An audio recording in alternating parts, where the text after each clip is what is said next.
देखिए, कोटा का क्या है ना, कोटा अब वो वाला कोटा नहीं रह गया है। पहले क्या था कि जब आपको मैं बताता हूँ 2002 की बात बता रहा हूँ, 2002-2003 की बात बता रहा हूँ मैं। उस टाइम पे मेरा एक फ्रेंड गया था कोटा पढ़ने के लिए। तो वहाँ पे जो जेई के लिए जो टॉप की कोचिंग हुआ करती थी वो थी एक बंसल क्लासेस, जो कि नंबर 1 कोचिंग थी, ठीक है, जिसका बहुत बड़ा नाम था, बहुत ही बड़ा नाम, ठीक है ना। वीके बंसल सर का जो कोचिंग था, ठीक है, बहुत बड़ा, मतलब वहाँ समझिए कि बंसल कोचिंग में आपका एडमिशन होने का मतलब ही था कि आपका या तो आईआईटी में सिलेक्शन हो जाना है, नहीं तो फिर कम से कम तो एनआईटी में सिलेक्शन पक्का हो जाना है, ठीक है। एक और कोचिंग था जो कि बंसल से ही निकल के कोचिंग बना था, जिसका नाम था रेजोनेंस, जो कि अभी भी चल रहा है, ठीक है। और ये 2 कोचिंग थी जो जेई की तैयारी कराती थी, ठीक है।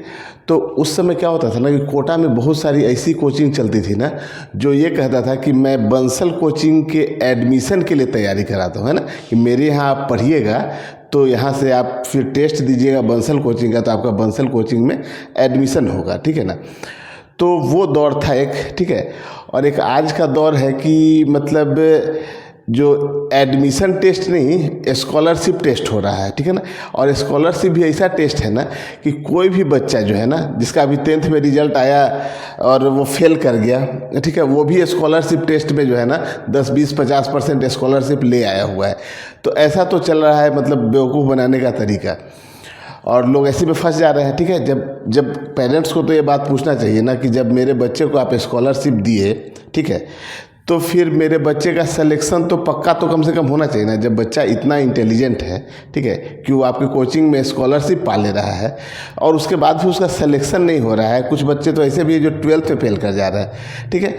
तो ये सब केवल बेवकूफ़ बनाया जा रहा है। इसलिए आप चीज़ों को समझिए। क्या है कि आदमी क्या है कि देखता है, रिजल्ट देख लिया कि अच्छा इस कोचिंग से। अब देखिए इन लोग का कोचिंग में क्या है कि इतने बच्चे हैं ना, ठीक है। अब जितने भी बच्चे हैं, आपको जो बच्चे इंटेलिजेंट हैं, एवरेज हैं, काफ़ी कमज़ोर हैं, तो सब कहीं ना कहीं तो कोचिंग जा ही रहे हैं। अब इन लोग के पास लाखों में बच्चे हैं, तो लाखों में बच्चे, तो जो अच्छे बच्चे हैं वो भी पहुंच रहे हैं वहाँ पे। तो जो अच्छे बच्चे हैं, इंटेलिजेंट बच्चे हो, तो कहीं भी पढ़ेंगे तो रिजल्ट देंगे ही, ठीक है। लेकिन आप ओवरऑल रिजल्ट इन लोग का देखिएगा ना, तो ओवरऑल रिजल्ट तो इतना ख़राब है ना कि जितना, जैसे आप नीट में आप देखिए तो 25 लाख अगर बच्चे फॉर्म भर रहे हैं ना और 50,000 सीट है ना, तो समझिए कि कितना, अब लगभग 2% जो है ना वो सिलेक्शन रेट है। इन कोचिंग का सिलेक्शन रेट 2% भी नहीं है, लाखों बच्चे पढ़ा रहे हैं, ठीक है ना। और 1 लाख बच्चा पढ़ा के आप अगर 2,000 कम से कम रिजल्ट दीजिएगा, तब तो आपका सिलेक्शन का जो रेशियो हुआ, जो एवरेज रेशियो है उसके बराबर, लेकिन उसके बराबर भी रेशियो कहाँ है, ठीक है। तो आपका तो एकदम समझिए कि पुअर से ही पुअर परफॉर्मेंस हो रहा है यहाँ पे, ठीक है। तो इसलिए गार्जियन को ये चीज़ सोचना चाहिए ना कि आप आंख बंद करके एकदम जो है लगातार जो इस ब्रांडेड कोचिंग कोटा के नाम पे जो आप एडमिशन करा रहे हैं ना, इस चीज़ों से थोड़ा सा बचने की ज़रूरत है, ठीक है ना। अगर आपको लगता है कि नहीं ठीक है वहाँ से ही होगा सिलेक्शन, तो आपके जो अड़ोस पड़ोस में जो बच्चे 1 साल 2 साल पहले से पढ़ रहे हैं, तो कम से कम उनसे ही राय मशवरा ले लीजिए एक बार तो, ठीक है। कितने बच्चे का सिलेक्शन हुआ, कितने का कैसा परफॉर्मेंस रहा है, 12th के भी मार्क्स कैसे रह गए हैं, ठीक है ना। तो इसके बारे में आप थोड़ा सा जानकारी ले लीजिए, ठीक है। जो इंटेलिजेंट बच्चे हैं ना, वो कोचिंग करें, ऑनलाइन करें, ऑफलाइन करें, कहीं से भी करके वो निकाल लेंगे, वो हमेशा से निकालते रहे हैं, ठीक है। लेकिन अब ये जो कोचिंग का जो है ना अभी का, वो पूरे की पूरी तरह से आपको समझिए कि एक बिजनेस बना लिया है लोग। स्कॉलरशिप टेस्ट है, स्कॉलरशिप टेस्ट है, हर बच्चे को स्कॉलरशिप मिल रहा है। तो ऐसा नहीं होना चाहिए, ठीक है ना। कम से कम बच्चे का अगर टेस्ट में एडमिशन अगर नहीं होता है, अगर टेस्ट देने के बाद एडमिशन नहीं होता है, तो बच्चा कम से कम ये तो समझेगा ना कि हाँ भाई इतना मेरे में कमी है। अब स्कॉलरशिप मिलने का मतलब आप क्या समझ रहे हैं कि आप बच्चे को आप बता रहे हैं कि नहीं आप इंटेलिजेंट हो। अरे जब बच्चा इंटेलिजेंट जब है तो उसका रिजल्ट क्यों नहीं हो रहा है। तो एक तो बात ये हुई, ठीक है।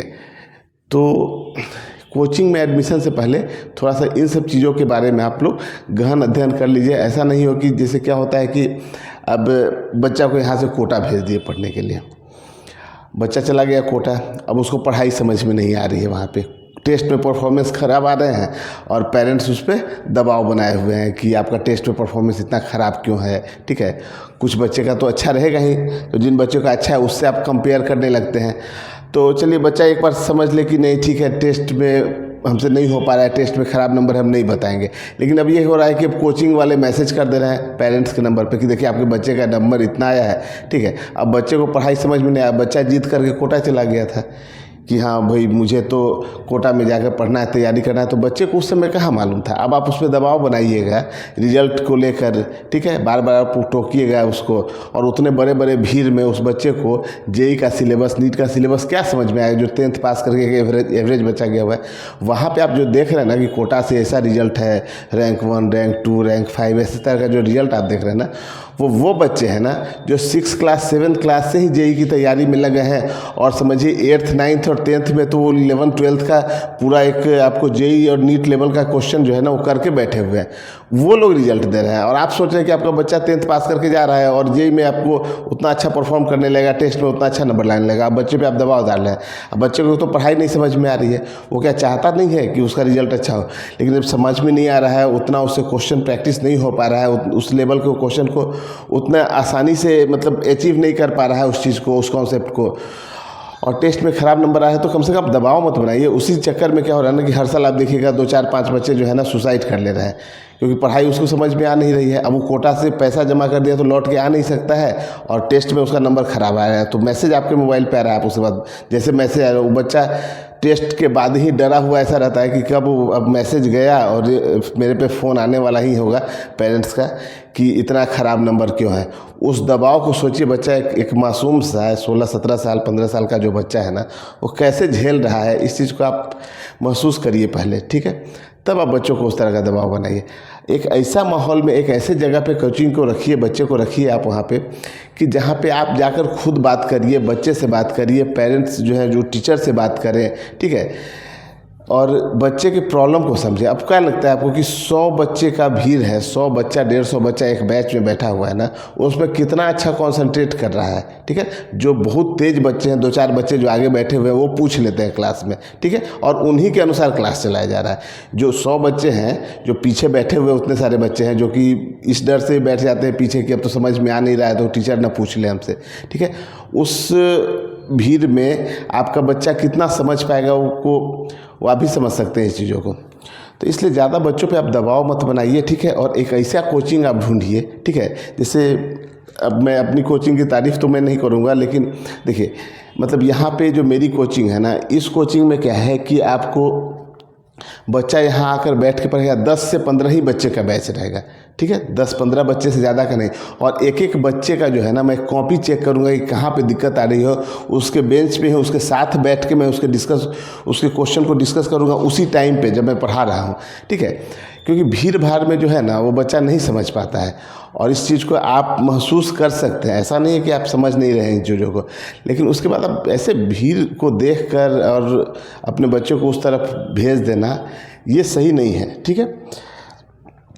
तो अब है कि यहाँ पे देखिए मेरी एक कोचिंग है, छोटी सी कोचिंग है, ठीक है, और नीट के प्रिपरेशन के लिए ये स्पेशल कोचिंग है ना, नीट का प्रिपरेशन कराता है, ठीक है। यहाँ पे आपको रेगुलर टेस्ट वगैरह चलते रहेगा, और इस टेस्ट में जो परफॉर्मेंस बच्चे का कहाँ डाउन हो रहा है इसको देखने के लिए टेस्ट है कि कहाँ पे डाउन हो रहा है, कहाँ पे दिक्कत आ रही है। एक एक चीज़ को यहाँ पे गहन अध्ययन किया जाएगा बच्चे पे, और हर बच्चे को लेते हुए यहाँ पे चलना है, ठीक है। हम उतने ही बच्चे पढ़ाएंगे जितने को हम संभाल सकते हैं, ठीक है। अगर हम मान लें कि 25 बच्चे पढ़ा सकते हैं तो हम 25 ही पढ़ाएंगे, ठीक है, उन्हीं एक एक बच्चे पे। लेकिन कोई भी बच्चा ये नहीं कहेगा कि नहीं भाई हम यहाँ पढ़ रहे हैं तो हमको समझ में नहीं आ रहा है, या फिर मैं अच्छा कर सकता था लेकिन यहाँ पे आने के चलते अच्छा नहीं कर पा रहा हूँ।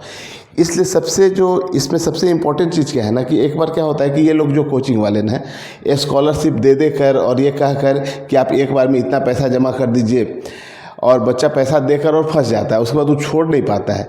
इसलिए सबसे अच्छा तरीका ये होना चाहिए ना कि जो कोचिंग जो है ना वो फीस उस तरीके से, जैसे 11th का सिलेबस है, 11th के सिलेबस को आप 4 पार्ट में कर लीजिए, एक पार्ट का आप फीस लीजिए, उतना पार्ट ख़त्म हो जाए, है ना, तब उसके बाद अगला फीस आप लीजिए, ठीक है। ये होना चाहिए कोचिंग का मतलब। लेकिन कोचिंग वाले जानते हैं कि अगर ऐसा कर लिए ना तो मुश्किल से 5% बच्चा बचेगा, बाकी 95% वो भाग जाएगा, ठीक है। और गवर्नमेंट को भी कोई मतलब नहीं है, उनको तो GST से मतलब है, टैक्स मिल गया उतना, तो जितना ज़्यादा से ज़्यादा टैक्स मिले तो बच्चा एक बार में जमा करेगा तो भी टैक्स, ठीक है, तो उनको अपने टैक्स से मतलब है। इसलिए वो लोग कोचिंग पे दबाव बनाते हैं कि आपको ये टाइम रखना है, स्कूल के टाइम पे नहीं रखना है। लेकिन ओवरऑल आप देखिएगा ना तो फीस को लेकर कोई दबाव नहीं है, ठीक है ना, कि आपको फीस कैसे लेना है। अगर बच्चे को नहीं समझ में आ रहा तो उसका जितना फीस, वो मतलब उतने कोर्स का जितना फीस है उसको आप रखिए, बाकी पूरा रिटर्न करिए बच्चे को।